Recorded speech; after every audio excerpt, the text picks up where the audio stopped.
ഇനി നമുക്ക് ദൈവം എന്ന് എഴുതണം. ഒന്ന് പറഞ്ഞേ, ദൈവം. ദൈവമാണല്ലോ, എല്ലാം ദൈവകൃപയാണല്ലോ.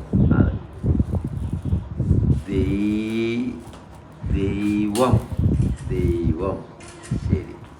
ഇനി നമുക്ക് അക്ഷരങ്ങളൊക്കെ എഴുതണം. ആദ്യം നമുക്ക് മലയാളത്തിൽ ആ ആ ആ ഒന്നറിയാം, എന്നാലും എഴുതിയേ ആ ആ ഒന്ന് പറഞ്ഞേ. ആ ആ ഒന്ന് പറഞ്ഞേ. ആ ആ ആ ആ ആ good boy, good boy. E E E മിടുക്കൻ. ഇ ഈ ഈ അങ്ങനെ ഈ എന്ന് എഴുതും. ഇനി A A A A A A അങ്ങനെ. ഇനി നമുക്ക് ഇംഗ്ലീഷ് അക്ഷരം എഴുതണം കേട്ടോ. എ എന്നെങ്ങനെ എഴുതുക ഇംഗ്ലീഷിൽ? A A A B B B ആ മിടുക്കൻ. സി സി ഡി ആ ഡി ആ ഗുഡ് ബോയ്. ഇനി നമ്മൾ നമ്പേഴ്സ് അക്കങ്ങൾ എഴുതും. മോനൊന്ന് പറഞ്ഞേ. 1 1 1 ആ 2 2 2 ആണ് കണ്ട 2 ആ ഗുഡ് ബോയ്.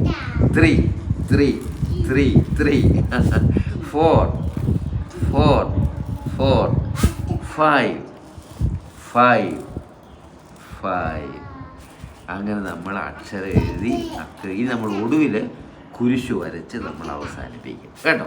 ഇത്രയും കുരിശു വരച്ച് വീണ്ടും നമ്മൾ അവസാനിപ്പിക്കും.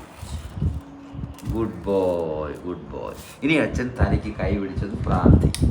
മോൻ എഴുതല്ലേ, മോൻ്റെ തലയ്ക്ക് കൈ വെച്ച് പ്രാർത്ഥിക്കും. ദൈവമേ ഈ പൈതലിന് വേണ്ടി പ്രാർത്ഥിക്കും. ദൈവം തമ്പുരാൻ തുണയായിരിക്കണമേ, സഹായിക്കണമേ, കാത്തുകൊള്ളണമേ. കർത്താവിൻ്റെ കൃപ എപ്പോഴും ചൊരിയണമേ. ആപത്തുകളിൽ നിന്നെല്ലാം സംരക്ഷിക്കണമേ. നല്ല പൈതലായി വളർത്തണമേ. ഭാവി ജീവിതത്തെ വാഴ്ത്തണമേ. പഠനകാര്യങ്ങളൊക്കെ ശുഭകരമാകണമേ. ബുദ്ധിശക്തിയും ആരോഗ്യവും വിവേകവും നൽകണമേ. സൽസ്വഭാവം നൽകണമേ. കർത്താവിൻ്റെ കുരിശിനാൽ എപ്പോഴും മറച്ചുകൊള്ളണമേ. മാതാപിതാക്കളെ അനുഗ്രഹിക്കണമേ.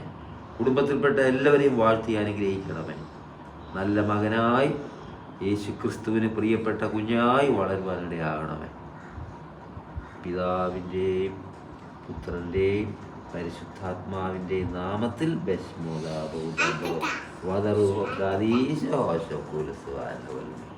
ദൈവം അനുഗ്രഹിക്കട്ടെ. God bless you. മോന് വേണ്ടി പ്രാർത്ഥിച്ചോളാം എപ്പോഴും കേട്ടോ.